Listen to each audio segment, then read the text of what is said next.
सत श्री अकाल जी, राम राम सभी gardening friends. Calendar new year शुरू होते ही देखिए ठंड कितनी बढ़ गई है। अगर आपके एरिया में भी धुंध बहुत पड़ रही है, धूप नहीं निकल रही है दिन भर, मुश्किल से दिन में 1 घंटा या 2 घंटा हल्की सी धूप निकल रही है, तो इस मौसम में अपने प्लांट्स को क्या करें, मैं आप लोगों को बताती हूँ। और हमारे प्लांट्स पर इस चीज का क्या असर आ रहा है, ये भी मैं बीच बीच में आप लोगों को बताती जाऊंगी। तो सबसे पहले तो जो फ्लावर्स आपके खिले हुए हैं वो खिले रहेंगे, पर जो नई कलियां जो बन रही हैं वो थोड़ी सी स्लो हो जाएंगी, वो जल्दी फ्लावर में कन्वर्ट नहीं होंगी। मैं दिखाती हूँ आपको कैसे। इधर आइए, ये देखिए कली गोल गोल सी बनी हुई है, पर धूप की कमी के कारण ये खिल नहीं पा रही है। और इधर देखिए ये भी कलियां बहुत दिनों से हैं, काफी दिन हो गए हैं हमारे यहाँ पर, हमारे एरिया में धूप अच्छे से नहीं निकली है, ये कलियां ही बनी हुई हैं, ये फ्लावर में कन्वर्ट नहीं हो पा रहे हैं। तो सबसे पहला तो असर प्लांट्स के ऊपर हमारे ये आता है कि इनके कलियों के फ्लावर्स बन नहीं पाते।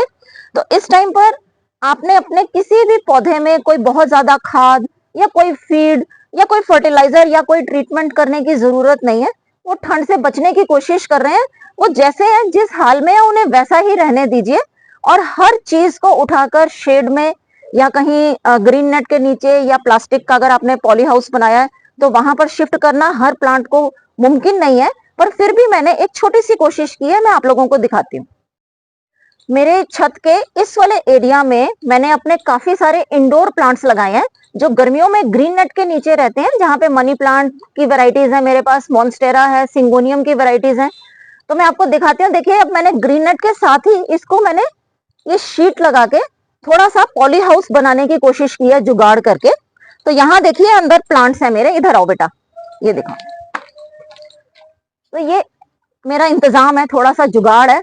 तो यहाँ पर प्लांट्स आ गए हैं मेरे और इन्हें ठंड से मैं बचा रही हूँ। और मैंने प्लांट्स को इकट्ठा करके रखा भी है, और बहुत सारे प्लांट्स की कटिंग्स जो मैंने प्रोपोगेट की थी उन्हें मैंने इस बड़े से स्टैंड के नीचे, ये देखिए यहाँ पर छुपा कर रख दिया है। ये ठंड से बचे रहेंगे। जब इकट्ठे रहेंगे हम तो मुश्किल समय से बच ही जाएंगे, निकल जाएंगे मुश्किल समय से। तो इस तरह से ये मैंने एक छोटी सी कोशिश की है अपने प्लांट्स को बचाने की। इस तरफ मेरी हैंगिंग बास्केट्स लगी हुई थी, आप लोगों ने पहले के वीडियोस में देखा होगा। तो यहाँ भी मैंने एक शीट लगाकर इसे कवर कर दिया है, यहाँ पर ये अंदर बचे रहेंगे ठंड से। और तुलसी जी मेरे पास जो छोटे छोटे गमलों में लगी थी उन सबको मैंने यहाँ पर शिफ्ट कर दिया है। छोटे गमलों को शिफ्ट करना आसान है, जहां छोटे गमलों में लगी थी मैंने थोड़ी सी गोबर की खाद और हल्दी डालकर ये तुलसी जी को यहाँ पर शिफ्ट कर दिया है।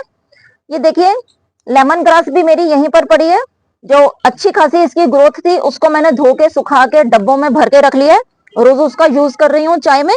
और सर्दियां जब खत्म होंगी इसमें न्यू ग्रोथ और अब निकल आएगी, तब तक ये सर्दी से बच जाएंगे। यहाँ भी देखिए जब तक धूप निकल रही थी ये फ्लावर्स रोज खिल रहे थे, और ये जो इसके फ्लावर्स हैं ये 4-5 दिन बने रहते हैं, शाम को बंद हो जाते हैं, दिन में खिल जाते हैं। पर अब ये धूप नहीं है, देखिए धूप कितनी जरूरी है फूलों के लिए, धूप नहीं है तो ये ऐसे ही रह रहे हैं, ये खिल नहीं पा रहे हैं। तो प्लांट्स थोड़ा सा सर्दियों में स्लो हो जाएंगे, ये नॉर्मल बात है। आप उसमें कुछ भी ट्रीटमेंट करने की कोशिश मत करिए। कुछ दिनों में 15 जनवरी 20 जनवरी के बाद इनमें जबरदस्त ग्रोथ दोबारा से शुरू हो जाएगी। मैंने धनिया मेथी कई जगह पर लगाया हुआ है, लगातार उसकी हार्वेस्टिंग ले रही हूँ, और हार्वेस्टिंग लेने के साथ साथ मैं उसमें खाद भी डाल रही हूँ। और धनिया के कुछ बीज मैंने और जर्मिनेट किए हैं। तो देखिए ये मैंने जो मेरे किचन वेस्ट कंपोस्ट थी उसे डब्बे में मैंने रखा हुआ है, तो उसमें मैंने इसे बंद करके इसे मैंने जर्मिनेट कर लिया है, और इसे अब मैं किसी कंटेनर में लगा दूंगी। तो ये भी एक देखिए आप जर्मिनेशन का अच्छा तरीका है, सर्दियों में जर्मिनेशन आसानी से नहीं होता, और धनिया खूब यूज होता है मेरे घर में, तो मैं इसके बीज लगातार डालती रहती हूँ। और ये देखिए कितनी आसानी से कितना प्यारा जर्मिनेशन हो गया है इसका। ये मेरे पास छत पर ही एक छोटा सा कमरा है जिसमें मैंने अपने स्नेक प्लांट्स को शिफ्ट कर दिया है। इस कमरे में ही मैं अपना जो गार्डनिंग का सामान है उसे भी रखती हूँ, वो भी पड़ा हुआ है, सूखा हुआ है, बारिश से बचा हुआ है। तो यहाँ देखिए मैंने स्नेक प्लांट्स भी अपने रखे हैं, काफी सारे मेरे स्नेक प्लांट्स यहाँ पर पड़े हैं। और जिन स्नेक प्लांट्स को मैं कमरों में शिफ्ट कर सकती थी, जिन गमलों को मैं शिफ्ट कर सकती थी, उन्हें मैंने कमरों के अंदर रख लिया है। गोभी के मेरे जो पौधे थे जिनमें अब हेड बनना शुरू हो गया है, मैंने उन्हें बंद कर दिया है, क्योंकि धुंध में जो गोभी का हेड है उसका कलर बदलना शुरू हो जाता है, वो कुछ खराब हो जाता है। तो उन्हें आप ऐसे ही पत्तों से कवर कर दीजिए। जितने भी आपके गोभी के फूल हैं उन्हें पत्तों से कवर कर दीजिए। पानी की जितनी जरूरत हो आपके पौधों में उतना ही पानी डालिए। पिछले हफ्ते की बारिश के बाद मैंने अपने पौधों में पानी नहीं डाला है। देखिए तकरीबन 1 हफ्ते से ज्यादा हो गया, मैंने अभी तक इसमें पानी नहीं डाला है और मिट्टी फिर भी कितनी गीली है, कितनी गीली है।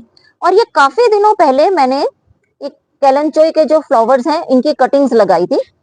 आप पता नहीं देख पा रहे हैं कि नहीं, इसमें रूट्स निकलनी शुरू हो गई हैं। और मैंने कोई इसमें खास पॉटिंग मिक्स इसका नहीं बनाया, बस इसकी कटिंग्स लेके मैंने इसे गमले में यहाँ पर साथ साथ में डाल दिया और इसकी ग्रोथ बढ़िया तरीके से शुरू हो जाएगी। और मैं एक ही मेरे पास पिछले साल का प्लांट पड़ा था, उसी से ही मेरे काफी सारे प्लांट्स बन जाएंगे। और अभी सर्दियां हैं, इसका मौसम है, आप अभी भी कटिंग्स लगा सकते हैं और बहुत जबरदस्त इसमें फ्लावरिंग होती है और लंबे समय तक फ्लावर्स टिके रहते हैं। मैंने कोई स्पेशल पॉटिंग मिक्स इसके लिए नहीं बनाया।